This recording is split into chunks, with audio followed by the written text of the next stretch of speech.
Welcome to Tiger Media Network News Live. I'm Kylie Gaunt.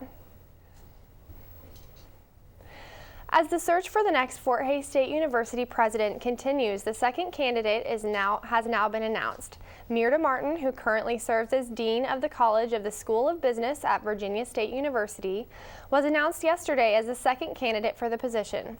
A reception for Martin was held today where she briefly talked about her first experiences in Hays.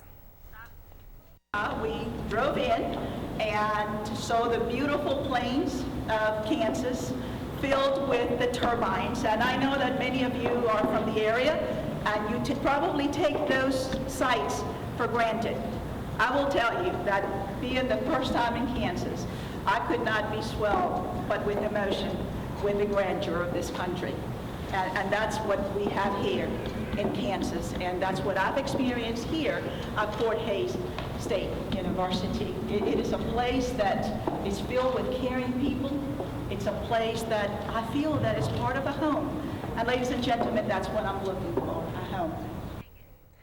A full news conference is scheduled Friday introducing Martin to the full Fort Hays community at 9:30 a.m. in the drilling lobby of Sheridan Hall. Fort Hays State's own Tisa Mason was announced last Monday as the first of the 5 candidates being considered. Mason has been an integral part of Fort Hays State University since 2008. Mason has led the Division of Student Affairs at Fort Hays State since her arrival. Prior to Fort Hays State University, Mason worked in student life at the University of Wisconsin-Whitewater. At the press conference announcing Mason, she described some of the goals she sees for Fort Hays State.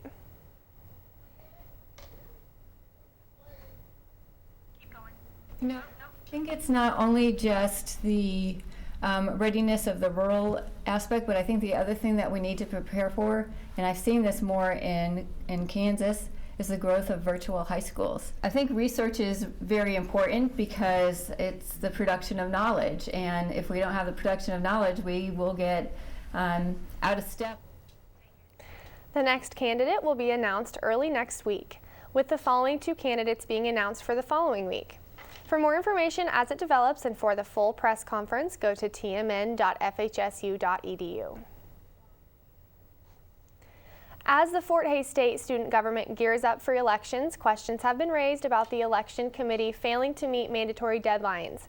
The SGA bylaws require an election guide be approved by March 1st. However, the committee has yet to formally meet, according to committee member Sam Cooper. The committee will meet tonight and plans on having the election guide ready for the full SGA at 6 p.m.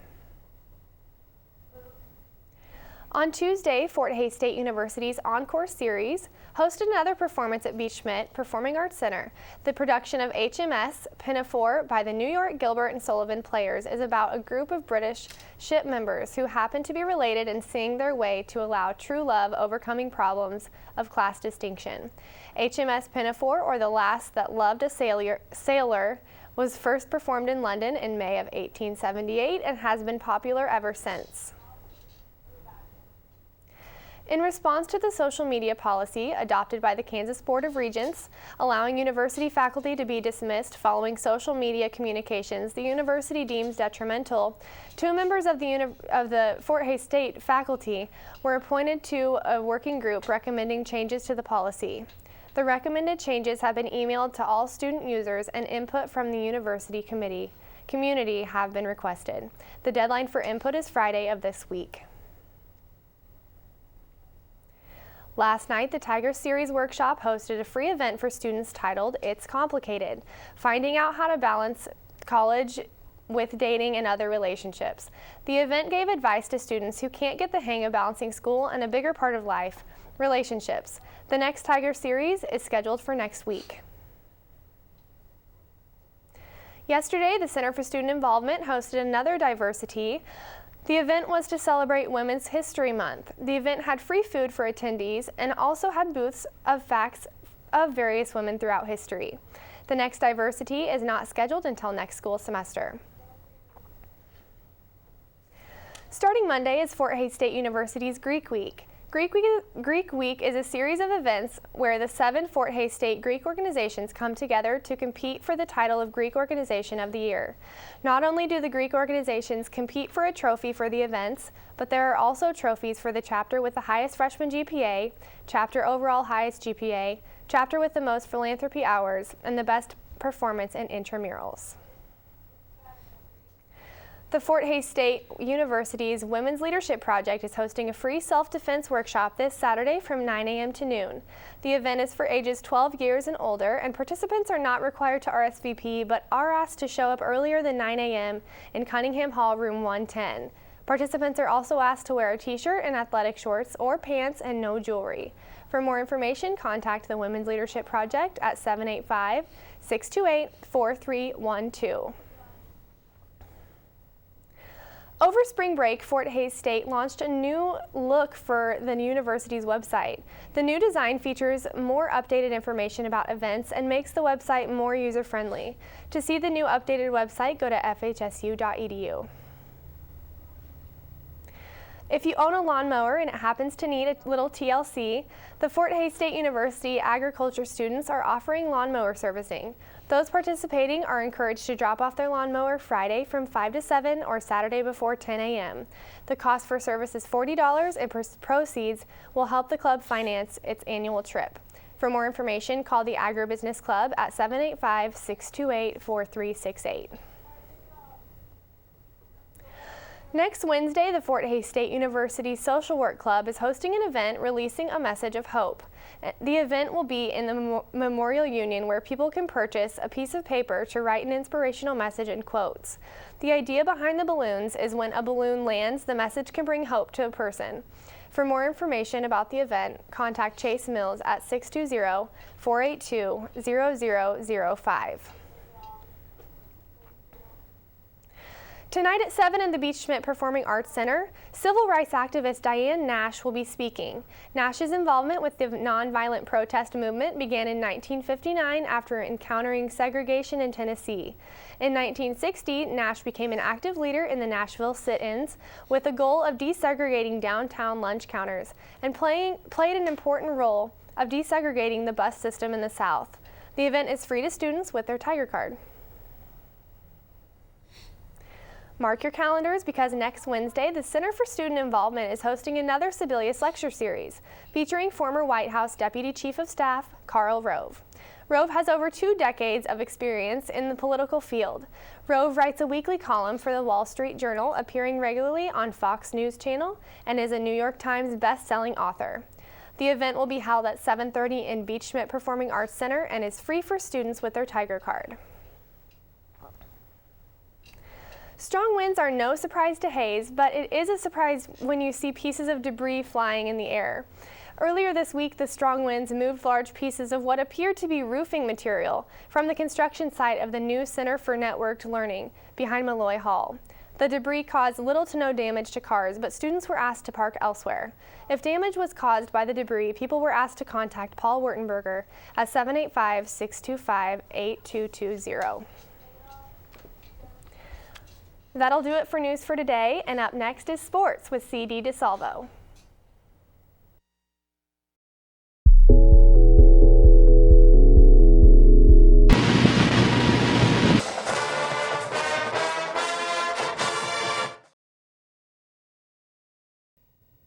Good evening, I'm CD DeSalvo.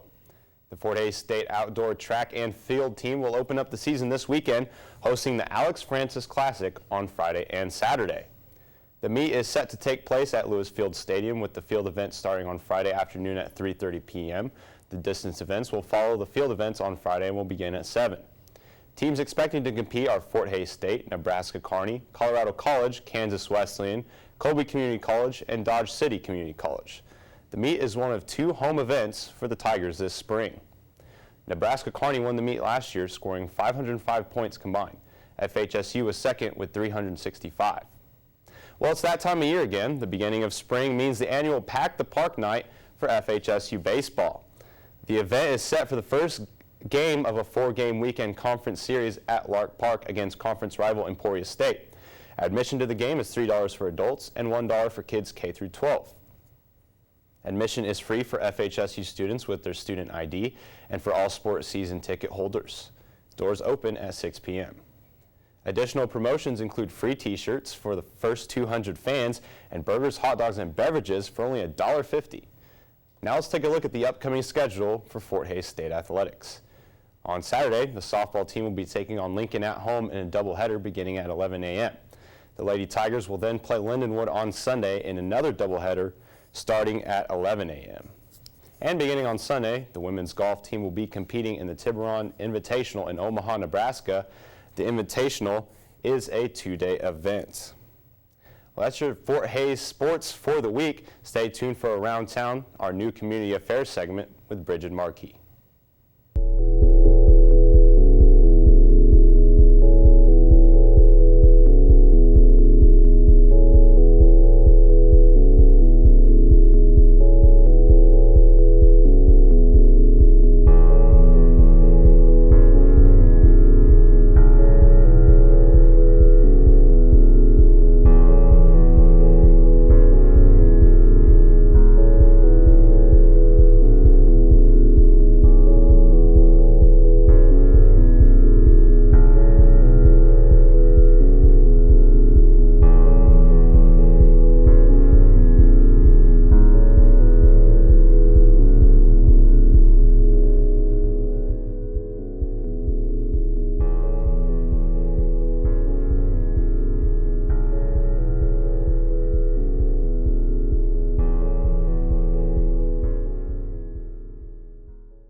College should be a time for fresh starts and exciting new adventures, but for some, it's not.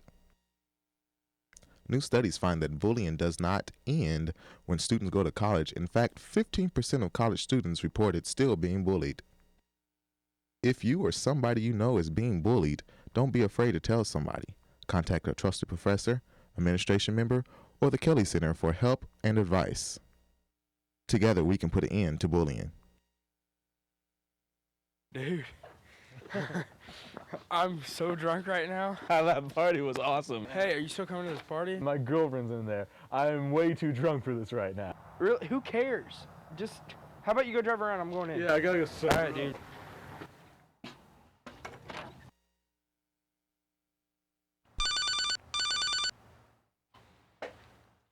Hello.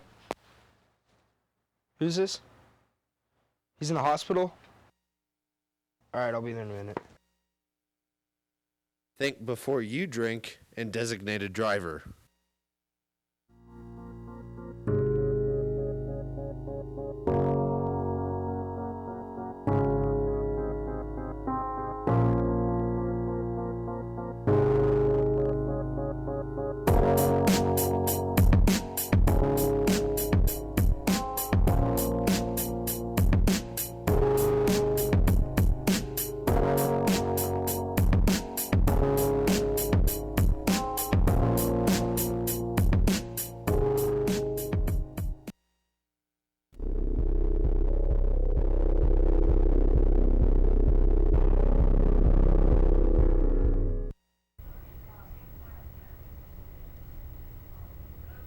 Today for Around Town, we are talking to Derek Hadley about a project that would expand the Hays Skate Park. Okay, Derek, you've been very involved in the skating community for a lot of years, so could you just give us a background of the Hays Skate Park? Yeah, it was built in '96, and back then there was a group of us, we were 14, 15-year-olds, and just skating around town and getting kicked out of spots and harassed and run-ins with cops and everything, the usual. Neighborhood hoodlums. Yeah. But a friend of mine ended up writing a letter to the Hays Rec and talking about maybe building a skate park. So we had a meeting with them, and it was something that they were interested in doing, obviously. So with the help of one of our older friends back then, he designed the park, and we ended up raising pretty much all the money for it, and the city donated the land, and yeah, the rest is history, I guess, as of now. That's pretty interesting. So it was a group of teenagers that built it pretty much? Yeah. Okay, awesome. Well, it was local contractors built it, like did the But actual I guess you construction. came up but with the idea of the skate park. So what is your project exactly? Could you tell us about it? Yeah, Details? we have a committee. It's called the Western Kansas Skate Park Committee. And basically we're trying to promote action sports and skateboarding in particular around Kansas. And our first project is in Hayes. And it's just a lot of years coming. It's been 18 years since the park's, I mean, it's seen no improvement, so I can't say like the first signs of improvement, because if I tell people, if you saw a picture of it in '96 and go to there now, it looks pretty much the same. Whereas every other park, you know, a sports field, playground has been updated, and updated safety code and everything like that. So it's about the time. skate park has kind of been pushed to the side. Yeah, for the most part, yeah. Well, what do you think needs to happen with the skate park? What kind of improvements are you trying to add to it?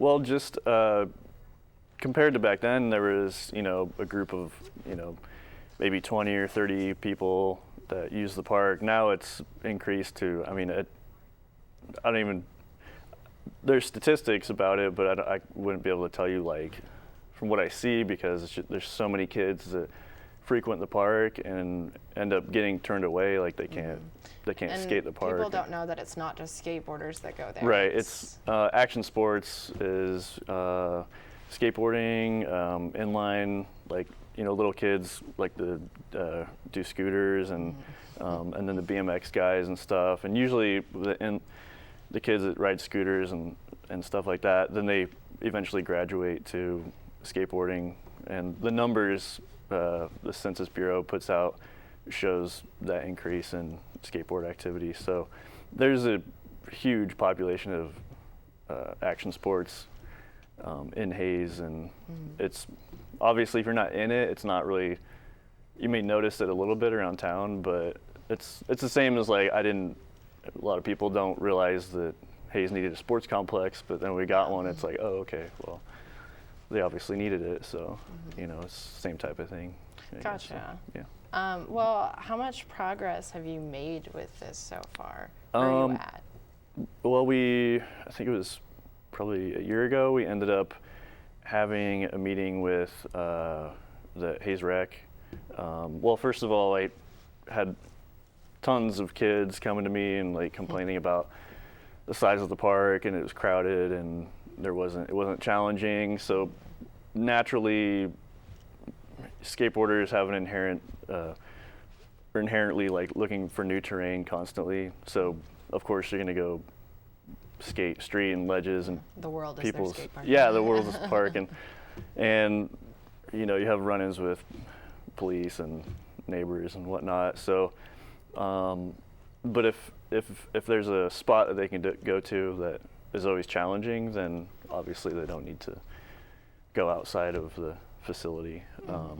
So you're saying that space is definitely a problem with this right, skate park. Right, yeah. Yeah. Okay, and why is it a problem? How many people can fit in the skate park right now? Well, according to skatepark.org, they have a lot of their sources, but they basically came up with a number spatial requirements per kid, and it's around like 150 square feet per person. So technically, the park, how it is right now, can fit 36 or 40 people, like, at its maximum safety level before people start crashing into each other and everything. So according to our numbers that we've came up with, going off of Census Bureau stuff, that the park is only at 14% right now. So only 14% of the active user population can be at the park at one time. Wow. So we're trying to increase that to at least 50%, so it could handle around like 130 to 140 people. The active user population is about 260, and then the amount of people that are even interested in action sports is about 1,000 for our community. So I'm sure a lot of people are not aware of how Yeah, high the it's- numbers are, the right, demand. yeah. That's And it's the numbers that how they base off of is just the same way that they base off basketball, football, any sports any other statistic. kind It's of the same organized way. or Yeah. How did you become involved with this project? What sucked you back in after you already started the skate park? Well, I mean, just personally, we travel all the time to go.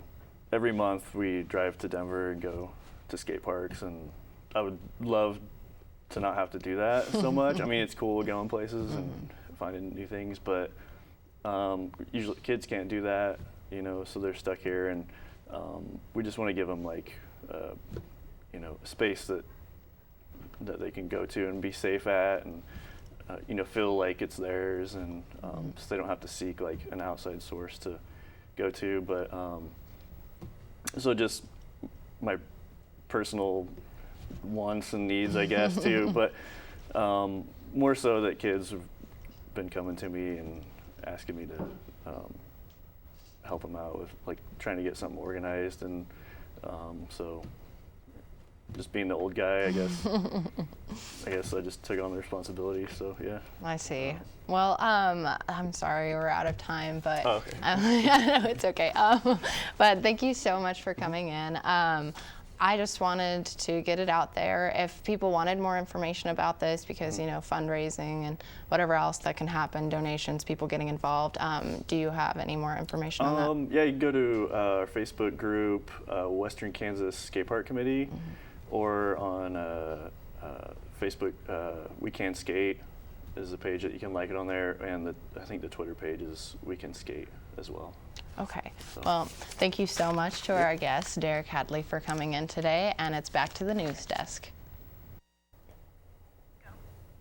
So, CD, are you going to come with me this weekend to the self-defense workshop? Well, I would like to, but Saturday morning I'm probably going to get my lawnmower fixed with that agribusiness club. You know, it's only $40. Your lawnmower hasn't been working all winter, so it's good to get it tuned up. So I think I'm going to get my lawnmower fixed. But have fun at the self-defense thing. I will. Well, thanks for tuning in to TMN Live. And for everyone here at the Tiger Media Network, I'm Kylie Gaughan. And I'm CD DeSalvo. Have a good night.